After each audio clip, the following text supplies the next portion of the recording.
In the name of Allah, who is the most merciful and beneficial, myself Farmish Khan, you are watching CGPA Genius. My dear students, welcome to my YouTube channel. In this video, we are going to discuss about the topic name is actually scalars and vectors. In previous lectures, in previous chapter, we have discussed about physical quantities, जिसमें हमने कहा था बच्चे physical quantities are known as all measurable quantities. There are two types of physical quantities. One is base quantity and दूसरी कौन सी थी? derived quantities. ठीक है ना? तो ये हमने क्या पढ़ा था बच्चे? फिजिकल क्वांटिटीज के बारे में,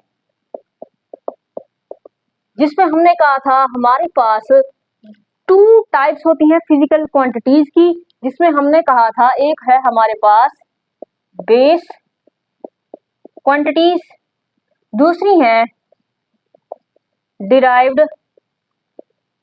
quantities. There are total 7 base quantities. ठीक है, तो ये जो बेस क्वांटिटीज हैं ये कितनी है बच्चे? ये 7 होती हैं. टोटल कितनी होती हैं? 7 होती हैं. कौन कौन सी होती हैं? अच्छा जी, कौन कौन सी होती हैं? Time, length, mass, finger tips पे आनी चाहिए आपको ये. उसके बाद है जी इलेक्ट्रिक करंट,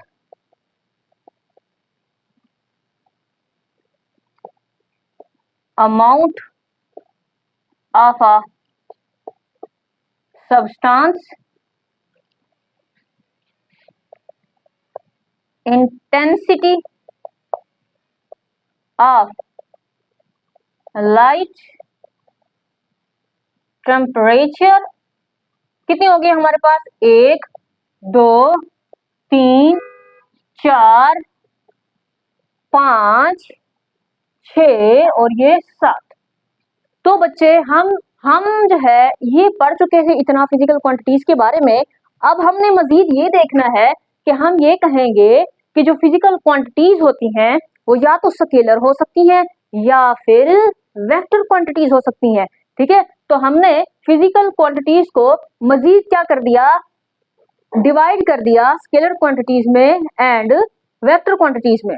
ठीक है बच्चे, तो अभी हम डिस्कस करेंगे स्केलर क्वांटिटीज को, उसको हम डिफाइन करेंगे, उसकी एग्जांपल्स को देखेंगे, और फिर वेक्टर क्वांटिटीज को उसको डिफाइन करेंगे, उसकी एग्जांपल्स को देखेंगे. ठीक है, इसको समझना जरूरी था क्योंकि फिजिकल क्वांटिटीज से ही हमारे पास हमने कहा कि ये या तो स्केलर्स हो सकती है या फिर वेक्टर्स हो सकती हैं. ये याद रखना है बच्चे, जो बेस क्वांटिटीज होती हैं वो सारी की सारी 7 यानी कि टोटल, तो वो सारी की सारी क्या होंगी? स्केलर्स होंगी. जो हमारे पास बेस क्वांटिटीज हैं जिनकी टोटल तादाद 7 है, जो कि मैंने यहाँ पर लिख दी हैं, ये सारी की सारी जो है ये क्या होंगी? स्केलर्स होंगी. बाकी जो डिराइव्ड क्वांटिटीज हैं उनमें से कुछ स्केलर होंगी और कुछ वेक्टर्स होंगी. ठीक है, अब हमने देखना है कि स्केलर कौन सी क्वांटिटीज है और वेक्टर कौन सी क्वांटिटीज होती हैं.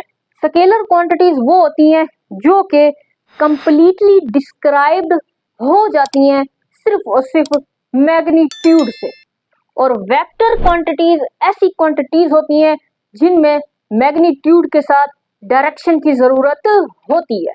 डायरेक्शन नहीं है तो हम कहेंगे ये वेक्टर क्वांटिटी नहीं है. जिसमें डायरेक्शन है, मैग्नीट्यूड भी होगी, डायरेक्शन भी होगी, उसको क्या बोलेंगे? मैग्नीट्यूड और डायरेक्शन होगी, उसको क्या बोलेंगे? वेक्टर. जिसमें सिर्फ और सिर्फ मैग्नीट्यूड होगा वो कौन सी होगी? Scalar quantity. अब मजीद इसको देखते हैं हमने. अच्छा, मजीद देखते हैं भाई स्केलर्स को और वेक्टर्स को.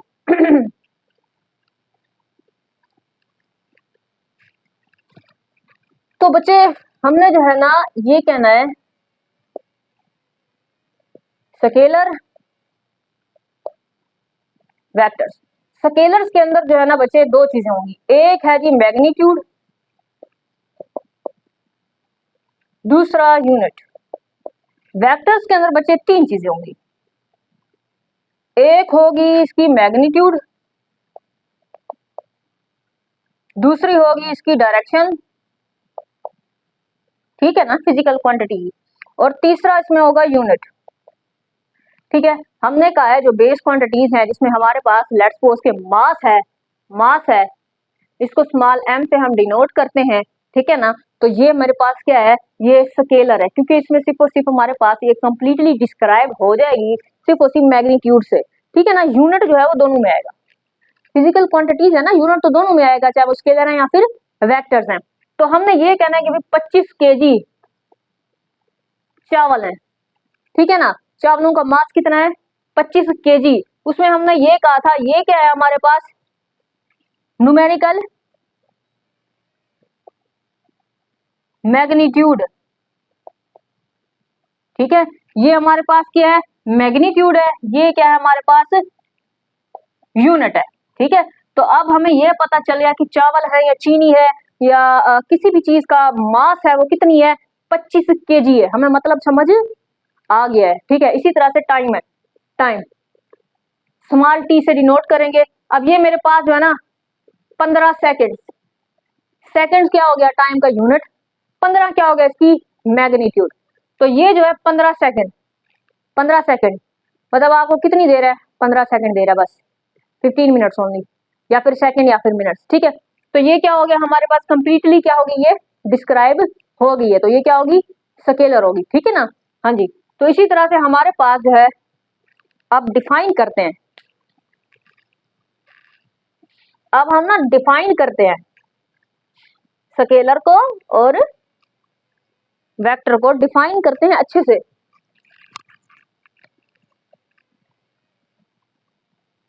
Scalar,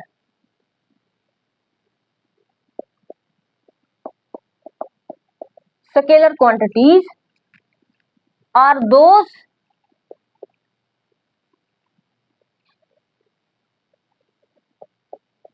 quantities, quantities, quantities, scalar quantities are those quantities,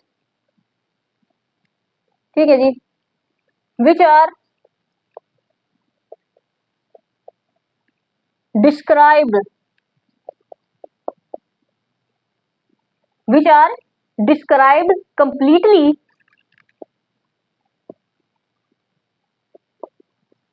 by its magnitude only, magnitude only. Scalar quantities are those quantities which are described completely by its magnitude only, ठीक है। अब एग्जाम्पल्स, एग्जाम्पल्स क्या है, examples के अंदर मैंने कहा time, मैंने कहा लेंथ, मैंने कहा मास, इसमें सारी की सारी बेस क्वांटिटीज को पुट कर दो आंखें बंद करके, ठीक है। सारी की सारी 7 की 7 टोटल बेस क्वांटिटीज जो हैं वो सारी की सारी एग्जांपल्स होंगी स्केलर क्वांटिटीज की, ठीक है। लेकिन कुछ डिराइव्ड क्वांटिटीज जो है वो भी स्केलर हैं, जैसे कि वॉल्यूम, जैसे कि वॉल्यूम, वॉल्यूम हमारे पास डिराइव्ड क्वांटिटी में था, ठीक है। तो लेकिन ये भी क्या है मेरे पास, स्केलर क्वांटिटी है, क्योंकि ये कंप्लीटली डिस्क्राइब्ड हो जाती है बाय इट्स मैग्नीट्यूड ओनली, ठीक है ना। इसके अलावा वॉल्यूम है, उसके बाद हमारे पास होता है स्पीड, वेलोसिटी, स्पीड है या, हाँ जी वेलोसिटी नहीं, स्पीड ओनली, ठीक है। तो ये जो स्पीड है मेरे पास, इसको हम स्मॉल v से डिनोट करते हैं, ये भी क्या थी मेरे पास, डिराइव्ड क्वांटिटीज के अंदर आती थी, ठीक है ना। अब मैंने ये क्या लिखा है, कुछ एग्जांपल्स लिखी हुई है, किस चीज की लिखी है मैंने, स्केलर क्वांटिटीज की। अब मैं कहती हूँ vector quantities, vector quantities are those quantities which are described completely by its magnitude and direction, ठीक है। तो जो स्केल वेक्टर क्वांटिटीज होती हैं उसमें जो कंसेप्ट है डायरेक्शन का, उसको हमने समझना है लाजमी तौर पर। और हमने जो है वेक्टर क्वांटिटीज में और स्केलर क्वांटिटीज में डिफरेंशिएट करना है कि हमें पता कैसे चलेगा कि ये जो स्पीड है या वेलोसिटी है, जैसे कि हमारे पास, अब मैं इसकी एग्जांपल्स लिखती हूँ, ठीक है ना। अब इसकी जो एग्जांपल्स हैं उसमें हमने ये देखना है कि मेरे पास जो वेलोसिटी है ये क्या कहलाती है, ये वेक्टर क्वांटिटी कहलाती है। अब मेरे पास होती है स्पीड मेरे पास जो है ये है मेरे पास स्केलर क्वांटिटी। इस स्पीड को डिनोट करते हैं स्मॉल v से, और इस वेलोसिटी को भी डिनोट करते हैं स्मॉल v से। अब हमें कैसे पता चलेगा कि ये स्केलर है या फिर वेक्टर है? तो जो वेक्टर क्वांटिटीज होती हैं उनके ऊपर ये एरो वाला साइन लगा देते हैं बच्चे, ठीक है ना। ये इस तरह से, यानी हम वेक्टर्स को किस तरह से डिनोट करते हैं, वेक्टर्स को या तो फिर हम बोल्ड लेटर से डिनोट करते हैं, यानी अगर आप पेन से लिख रहे हो तो आप इस v को, ठीक है, आप इस v को या फिर फोर्स, इसकी एग्जांपल है फोर्स, डिस्प्लेसमेंट, एक्सेलरेशन,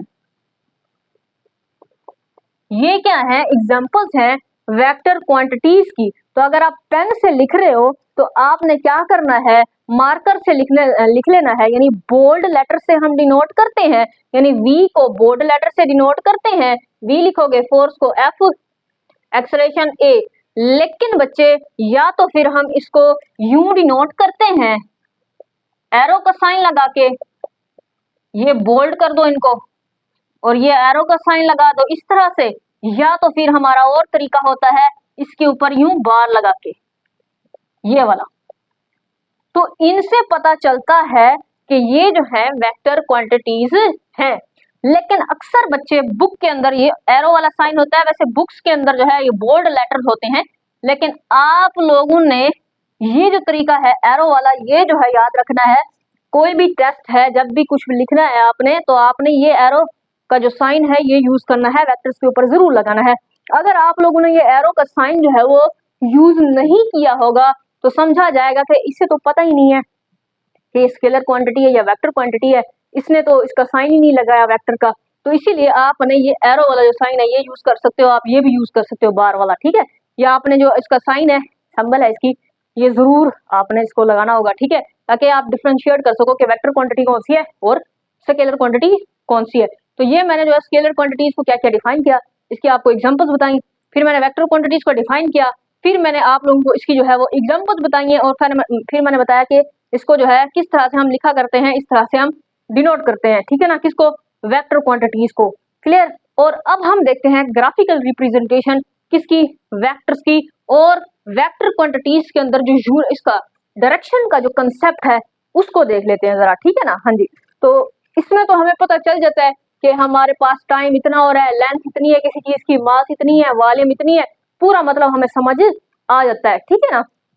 एक गाड़ी है तो वो भाई 20 मीटर पर सेकंड की स्पीड से जा रही है, तो ये भी मतलब हमें समझ आ जाता है। अब ये जो हमारे पास वेक्टर क्वांटिटीज हैं, इसमें हमारे पास है जी फोर्स, इसमें हमारे पास है जी वेलोसिटी, ठीक है, इसमें इसमें हमारे पास है जी डिस्प्लेसमेंट, ठीक है ना।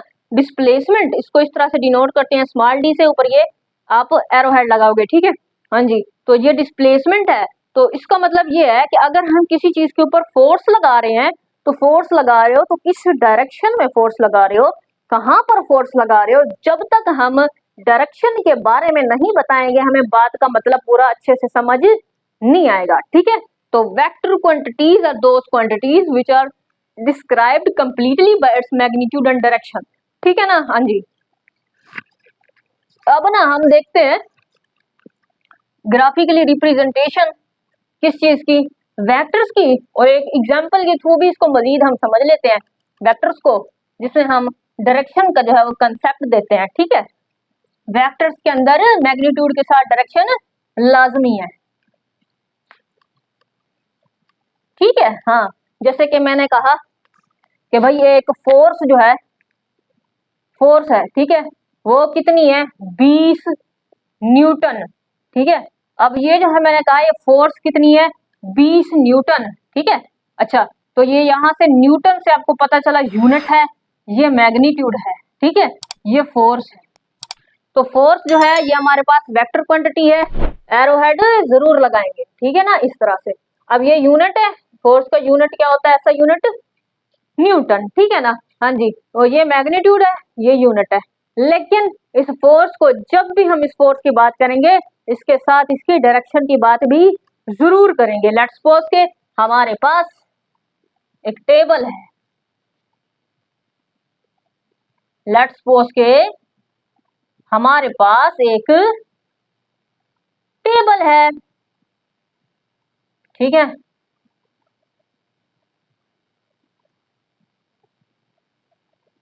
ओके, सो टेबल पे फोकस ना करो कि कैसी बनी है, लेकिन बात को समझने की कोशिश करो। हम जो है वो फोर्स की डायरेक्शन को देख रहे हैं, ठीक है। अच्छा, अब हमने कहा है कि आपने, ये क्या है मेरे पास टेबल, अब इस टेबल को आप क्या करते हो,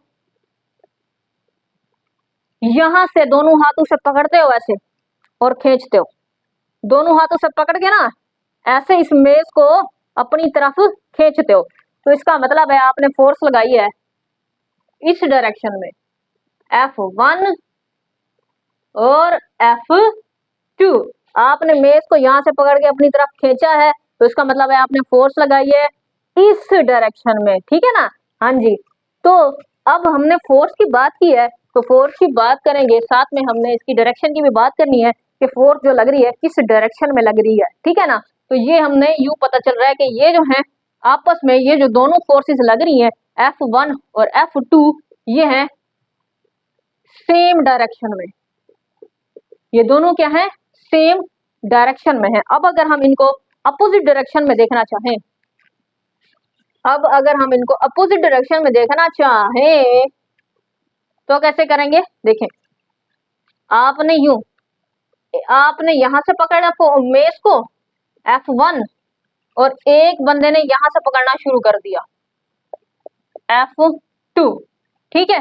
हाँ जी, अब एक बंदा यहां से खींच रहे हो आप इस मेज को यहां से खींच रहे हो, एक बंदा जो है वो उसको यहां से अपनी तरफ खींच रहा है, ठीक है। तो ये हो क्या रहा है फिर, ये क्या हो रहा है, आप लोग इस तरह से, मतलब वो ऐसे आप ऐसे खींच रहे हो, वो अपनी तरफ खींच रहा है, ऐसे ऐसे हो रहा है, ये ऐसे ऐसे ये प्रोसेस हो रहा है, ठीक है। आप कहोगे मुझे दो, हो गएगा मुझे दो, आप कहोगे मुझे दो मुझे दो मुझे दो, एक ये खींचाता नहीं हो रही है इस तरह से, ठीक है।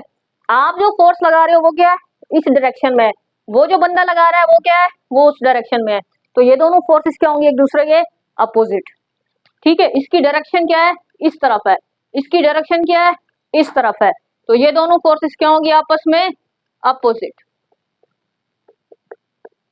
ठीक है। इस टेबल के ऊपर जो फोर्सेस लग रही हैं F1 और F2, ये दोनों क्या है, अपोजिट डायरेक्शन में है। अब बच्चे हम जो वेक्टर है उसको जो है इस तरह से रिप्रेजेंट कर रहे हैं, अब देखें ना, इस तरह से हम रिप्रेजेंट करते हैं, ठीक है। इस तरह से ये A पॉइंट है, ये B पॉइंट है, ये कोई भी वेक्टर V है, ठीक है। उसको जो डिनोट कर रहे हैं वो इस तरह से, ये मैंने इसको बड़ा करके दिखाया। अब इसका मतलब इसकी डायरेक्शन इस तरफ है, या इसकी डायरेक्शन यूं हो सकती है, या इसकी डायरेक्शन यूं हो सकती है, या इसकी डायरेक्शन यूं हो सकती है। तो इसी तरह से हम डायरेक्शन जो है वो बताते हैं, ठीक है ना। हाँ जी, तो ये होता है ग्राफिकली रिप्रेजेंटेशन होती है किसी भी जो है ना ग्राफिकल रिप्रेजेंटेशन ऑफ वेक्टर्स की। अच्छा, अब हम ना कोई एग्जांपल देखते हैं जिसमें हमें कहा जाएगा कि लेट्स सपोज के हमें एक एग्जांपल है हमारे पास कि हमें कहा गया है फोर्स है जो, ठीक है, आपकी बुक के अंदर है कि फोर्स लग रही है 80 न्यूटन की, ठीक है। और इस फोर्स की जो डायरेक्शन है वो उन्होंने कहा है नॉर्थ से ईस्ट की तरफ जा रही है। तो इसको जो है ना आप ग्राफिकली रिप्रेजेंट करके दिखाओ, या इसकी जो डायरेक्शन है उसको रिप्रेजेंट करके दिखाओ, तो उसको हम जो है रिप्रेजेंट करते हैं, ठीक है। अच्छा, वो कैसे होता है, इस तरह से कंपास होता है ना हमारे पास, ये नॉर्थ होता है, ठीक है, ये साउथ होता है, ओके। सो इसी तरह से ये ईस्ट होता है और ये वेस्ट होता है। तो ये हमारे पास क्या है, मगरिब, ठीक है, शुमाल, जनूब, मशरिक, ठीक है ना। हाँ जी, तो ये इस तरह से।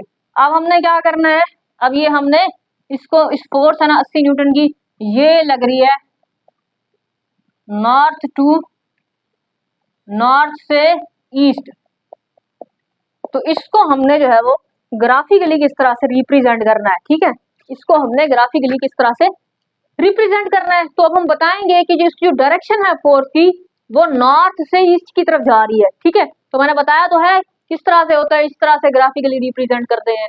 ये ओ पॉइंट है, ये इसका बी पॉइंट है, ये कोई भी वेक्टर है, ये ग्राफिकली इस तरह से हम रिप्रेजेंट करते हैं। अब करके देखते हैं, देखें 2 लाइंस ले लो यहाँ पर, ये कौन सी वाली है, नॉर्थ वाली,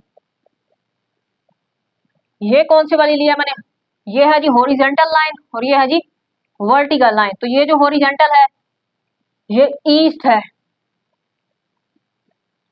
ठीक है, ये ओरिजिन होता है यहाँ पर।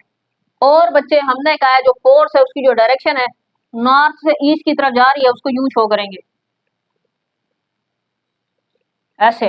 तो ये जो फोर्स लग रही है कितनी है, ये 80 न्यूटन की है और यहाँ पर लिख दो नॉर्थ से ईस्ट की तरफ जा रही है। तो इस तरह से जो है ना कुछ रिप्रेजेंटेशन होती है किसकी, वेक्टर क्वांटिटीज की। जैसे कि वेक्टर क्वांटिटी में मैंने बात की किसकी, फोर्स की। इसी तरह से बच्चे हमारे पास डिस्प्लेसमेंट है, एक्सेलरेशन है, ये सारी जो टर्म्स हैं ये वेक्टर क्वांटिटीज के अंदर आती हैं, लेकिन ये आगे आप लोग पढ़ोगे कि डिस्प्लेसमेंट क्या है, नेक्स्ट लेक्चर में इनको देखेंगे। एक्सेलरेशन क्या है, नेक्स्ट लेक्चर में इनको देखेंगे। फिलहाल आपने अंडरस्टैंड किया स्केलर क्वांटिटीज को और वेक्टर क्वांटिटीज को इस वीडियो में। होप सो आप लोगों को समझ आ चुकी होगी। आप लोगों ने मुझे कमेंट सेक्शन में जरूर बताना है ओके कि आप लोगों को समझ आई है। यस डेफिनेटली समझ आई है ओके।